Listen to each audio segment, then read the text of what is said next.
Good afternoon, everyone. Myself, Vivek from Studio Fox Screen, and I'll be presenting the project, The Address, today here. Architecture has the power to shape not only spaces, but also our mindset. As we stepped into this project, we tried to explore how design can awaken our senses, energize our spirits, and unleash our full potential in a workplace. This project was conceived during the COVID pandemic, when most of us were stuck at home, and my client, who is a builder, got the idea to put his office in a garden in front of his house.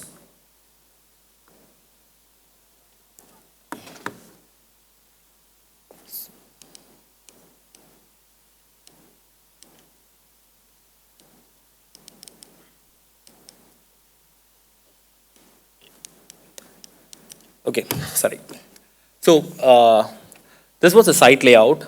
The existing building which you see on the north was the residence of the client. And the area demarcated for us to conceive the project was at the southwest corner of the entire plot, which was only a 3.5 cent of land. And the client was very clear not to touch the existing hardscape which was around it.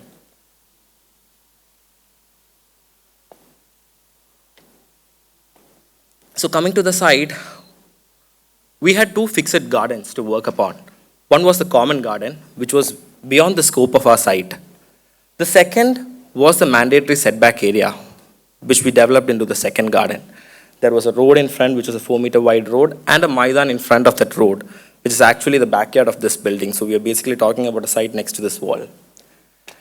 Okay, coming back to the site, our design intent was to connect these two common gardens. So to connect it, first we had to disconnect it.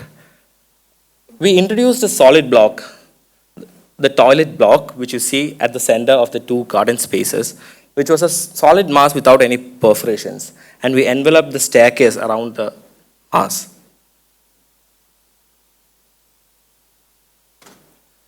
The next was the immediate context, which had two residences on the west as well as on the north.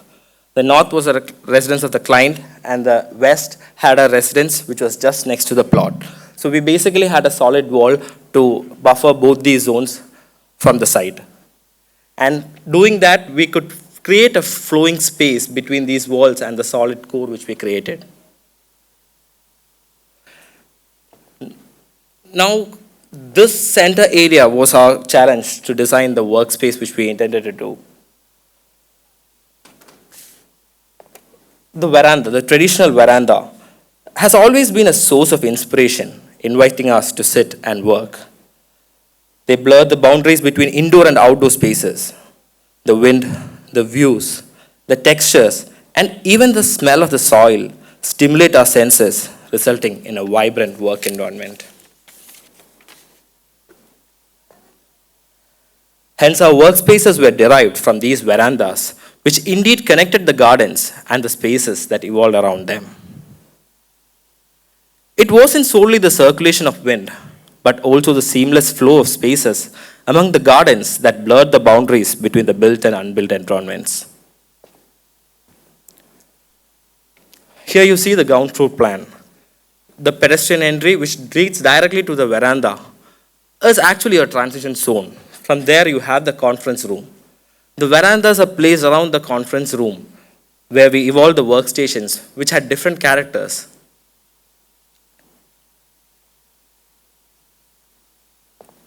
Now about the transition space at the entry. A transition zone was crafted, stimulating the auditory senses with flowing water and stimulating the visual senses with lush green landscapes. This transition serves a vital purpose for the client, seamlessly bridging the comfort of his home with the energy of the workplace. Similarly, for visitors, it offers a moment of peace and tranquility from the hustle and bustle of the city from entering the office. The first floor had more flexibility as it opened up many more views and vistas around the place.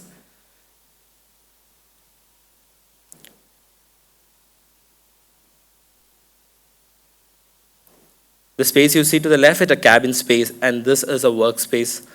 And all these spaces had flexible fenestrations which could open up into a seamlessly single flowing space.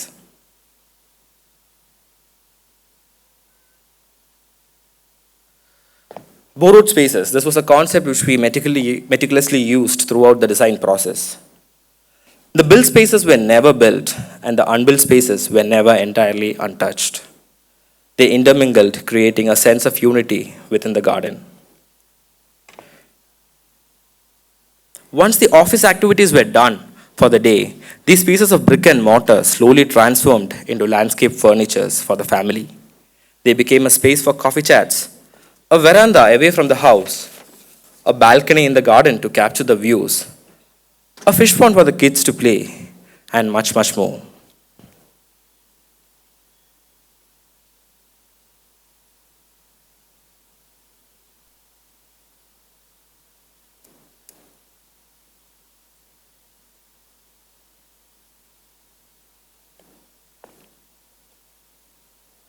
We kept the material palette as raw as possible to seamlessly blend the landscape. The cobblestones used in the exterior gradually transforms into Kadapa stones as we move into the interiors, complementing the exposed concrete and the unplastered walls. The essence of the core, which we initially developed, transformed into a towering signage, anchoring the form and defining the identity, the address. We started on a journey to place an office within a garden. Today, the garden is our office. Thank you.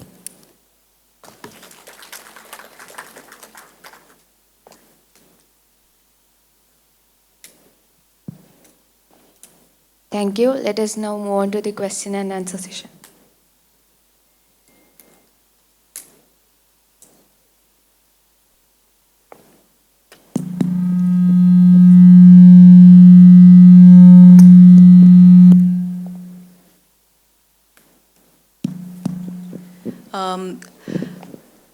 Since I've been to the project and visited the office,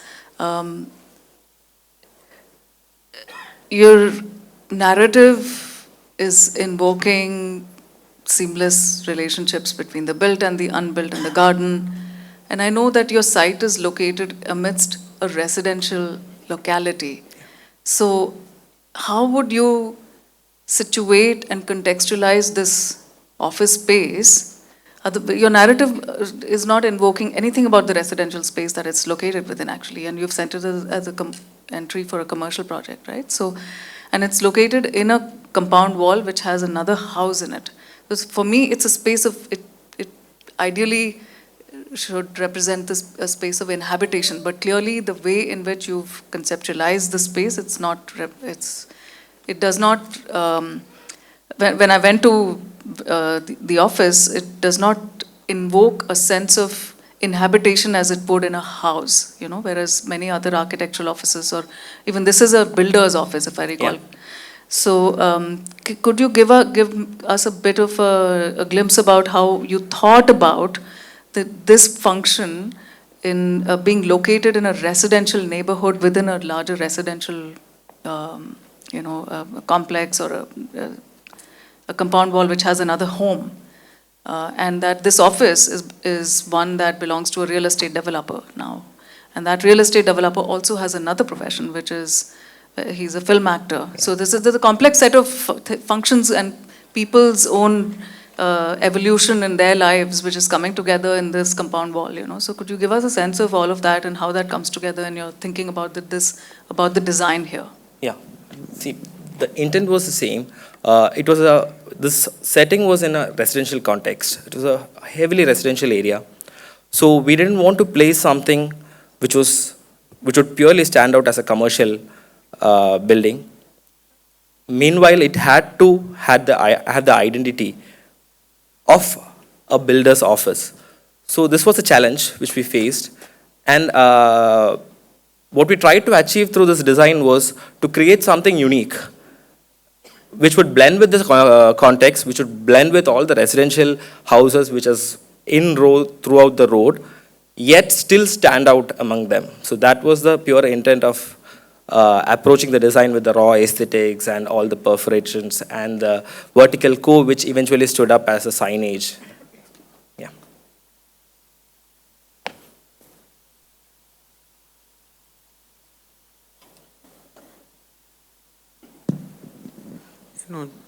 Continuing from that question, and it's interesting to see that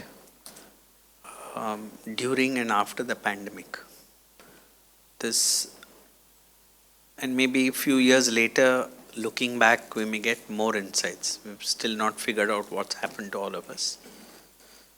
We've been in a home for 2 years or 3 years, locked in a home. So there would have obviously been some thought processes that may have changed, which we are not completely identified. But one of the aspects that has come up is that one, our understanding of how close or how far a workplace can situate from the home has definitely changed.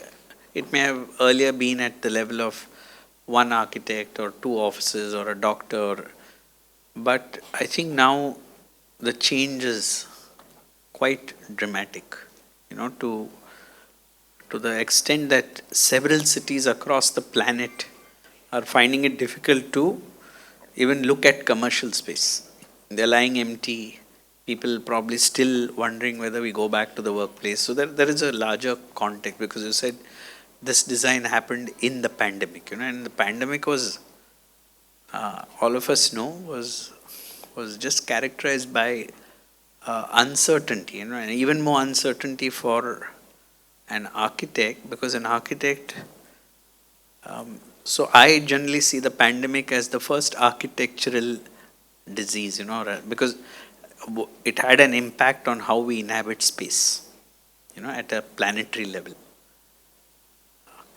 Having said that, and what was just mentioned on the residential context,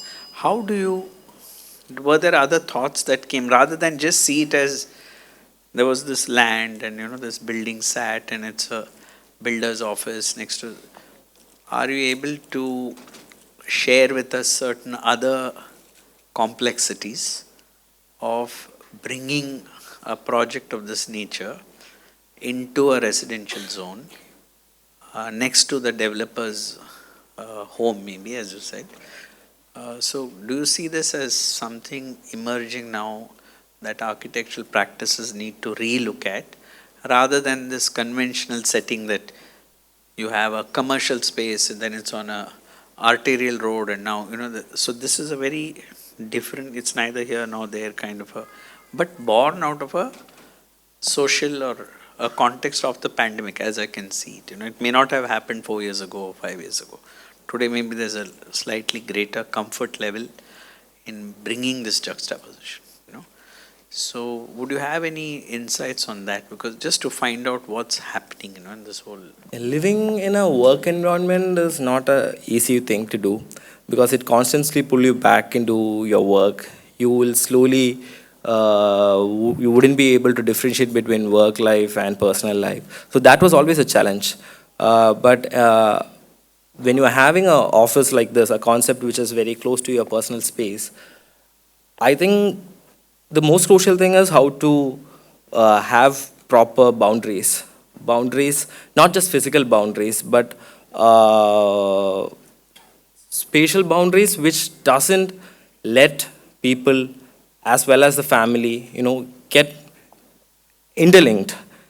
And as I mentioned already, the transition zones, which was intentionally created, there should definitely be transitional zones between these spaces, so that there would be a sense of difference in space when you move. It might be just coming out of the house and getting into the office, but there should be a sense of change in mind that, okay, I am moving into a different kind of a setting. So that really helps in, awakening this is what I was initially telling, your senses, and setting your mindset to work and going back to your personal space. So the clear definition has to be brought, not just in physical boundaries, but as well as in this transition. Thank you. Thank you so much.